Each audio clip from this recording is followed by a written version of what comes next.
My name is Arlette, and I'm 29 years old. The smell of roasted turkey still makes my jaw tighten, because that was the night my brother stood up at Thanksgiving and announced our parents had secretly given him the company I built, and that I was getting nothing. We were seated around my parents' long oak table, the same one where I'd once balanced invoices and laptops while everyone else watched football. And the candles flickered like they knew something awful was coming. My brother cleared his throat with that practiced confidence. He always wore like a tailored suit, lifted his glass, and said it loudly enough to pin every conversation to the wall. Before we eat, I just want to thank Mom and Dad for believing in me and officially handing me the company. And then, with a smile that cut, he added, Arlette won't be involved anymore. I felt heat rise behind my eyes. Not because I was surprised.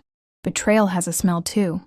Metallic and familiar, but because the timing was surgical, chosen to humiliate. My parents didn't look at me, not even when he said I was getting nothing, as if the word itself were a verdict already stamped. I built that company from a borrowed desk in a drafty studio, nights powered by cheap coffee and stubborn hope, while my brother was finding himself on my dime, and now he was standing there like a hero in a story he'd never written. I thought of the first client. I landed by promising a turnaround. I barely knew how to deliver.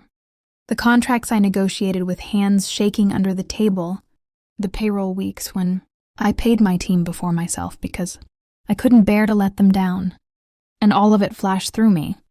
As my mother dabbed her lips with a napkin and my father studied, the grain of the wood as if it could absolve him, my brother kept talking, embellishing the narrative, saying our parents wanted stability, wanted a real leader, wanted someone who could take it to the next level. And I could hear the air in the room thin, forks hovering, relatives holding their breath, because family dinners have a way of becoming trials without juries. My aunt's eyes flicked toward me, my cousin coughed, and the silence begged me to play my part, to shrink, to swallow it. Instead, I took a sip of wine, slow enough to feel the cool glass against my lips, and I tasted the courage I'd been hoarding for years, because that was the moment the words on the thumbnail of my life formed, themselves exactly as they would later be repeated. My brother stood up at Thanksgiving and announced our parents had secretly given him the company I built and that I was getting nothing. So I took a sip of wine, looked at my dad and said, "Should I tell them now, or do you want to?" The question landed like a dropped plate, shattering the careful story my brother was telling. And for the first time that night, my father looked at me. His eyes held the panic of a man who knows a locked drawer has just been rattled. He stammered something about timing, about family, about gratitude, but the room had shifted toward me, gravity recalibrated, and I could feel years of being the quiet one peel away. I remembered the emails I'd saved, the signatures I'd insisted on when my parents pushed me to keep it informal, the clauses I'd added late at night because I trusted paper more than promises. I remembered my brother's name missing from the documents when it mattered and mysteriously appearing when it didn't. And I understood then that their plan relied on my silence more than his speech. I didn't raise my voice, didn't need to, because calm can be louder than shouting, and I let the pause stretch until even the turkey seemed to cool. Then I asked again gently, "Should I tell them now, or do you want to?" My brother's smile wavered, the room leaned in, and in that held breath I felt something unfamiliar. Bloom control, because the truth, once invited, has a way of walking in without asking permission. And I knew that whatever happened next, the story would no longer be told about me without me in the room. The room stayed frozen after my question, and in that silence I finally understood how much power comes from simply refusing to be erased. My dad opened his mouth, closed it, then tried to laugh it off, but the laugh cracked, and my brother shifted his weight like a man realizing the ground under him wasn't solid anymore. While I set my glass down carefully and told them there were things everyone deserved to hear. Because this wasn't just about hurt feelings, it was about truth. I explained how the company hadn't been a family project the way they liked to say, but something I had started alone at 23 with a loan I repaid myself. How every early contract listed me as founder and sole owner. How my parents had only come in later, offering advice that slowly turned into pressure, and how my brother's sudden promotion had happened behind my back while I was negotiating our biggest expansion. I watched faces change as details replaced assumptions, and I could feel the narrative slipping from my brother's grip as relatives leaned forward, asking questions he couldn't answer. My mother tried to interrupt, saying this wasn't the place, that Thanksgiving was about togetherness. But I pointed out, still calm, still steady, that they had chosen this place when they announced I was getting nothing, and that togetherness built on lies was just a prettier word for control.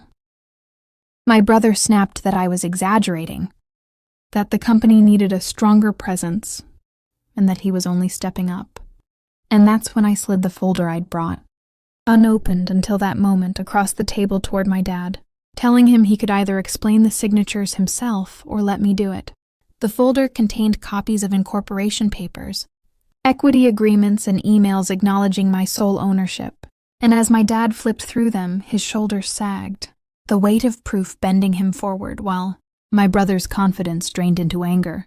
Someone gasped when they realized my brother had been named interim CEO without legal authority, and another relative murmured that this looked bad. Very bad.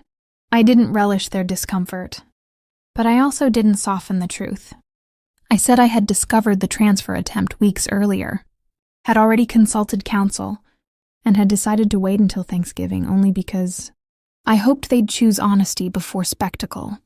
But since they hadn't, I was done protecting feelings at the cost of my future. The argument erupted then, voices overlapping, accusations flying, my brother insisting he'd been promised everything since childhood, my parents pleading that they were just trying to keep peace, and me repeating again and again that peace without fairness is just silence enforced. Eventually, my uncle stood and told everyone to stop, reminding them that facts mattered more than pride. And in that pause, my dad finally admitted what he'd tried to hide, that the company was legally mine, that any attempt to give it away would fail, and that they'd hoped pressure would make me comply. Hearing it out loud felt like a door closing behind me, final and freeing, and I stood, thanked everyone for listening, and said I was leaving because the rest could be handled through lawyers, not leftovers. I walked out into the cold night with my coat half buttoned, heart racing but spine straight, and for the first time in years I felt light, like I'd set down a burden I didn't know I was carrying. The weeks that followed were messy, angry messages, forced apologies, and eventually silence, but the outcome was clear. My brother lost his illusion of inheritance. My parents lost the leverage they'd relied on, and I gained something more valuable than an apology, which was clarity. The company stabilized under leadership chosen for competence, not blood, and I learned that family loyalty doesn't mean accepting betrayal as tradition. When people ask me now if I regret speaking up at that table, I think back to the candles, the turkey, the way my voice didn't shake when I asked, "Should I tell them now? Or do you want to?" And I smile because that question changed everything. Not just for me, but for anyone watching, who's been told to be quiet for the sake of peace. If this story resonated with you, if you've ever been pushed aside, underestimated, or told you were getting nothing after giving everything, then stay with this channel. Subscribe now so you don't miss more real, powerful stories about standing up, reclaiming your worth, and watching the truth finally take the seat it deserves at the table.